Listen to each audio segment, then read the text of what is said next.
සුබම සුබ දවසක් කියලා පිළිගන්නවා. ඉතින් ඔයාලා අදත් ස්තේ දනු වයිල්ඩ් ලයිෆ් YouTube channel එකේ ගෙන අලුත් වීඩියෝ එකකට.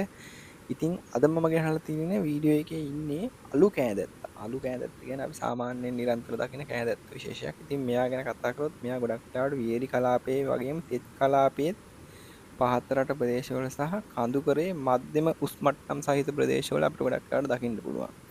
මෙයා ගස් කොළන් සහිත ගෙවතු වල දකින්න පුළුවන් ගොඩක් වෙලාවට අපිට ලංකාවට ආවේනික සුලභ පක්ෂීන් විශේෂයක් හැටියට තමයි මේ අලු කෑදැත්ත සලකන්නේ. ඉතින් මෙයා ගොඩක් වෙලාවට ජෝඩු වශයෙන් හෝ කුඩා රංචු වශයෙන් ජීවත් වෙනවා. මේ අලු කෑදැත්ත ඇතැම් විට විශාල රංචු වශයෙන් ගොඩක් වෙලාවට පළතුරු බහුලව තියෙන ගස්වල අපිට දකින්න පුළුවන්කම තියෙනවා.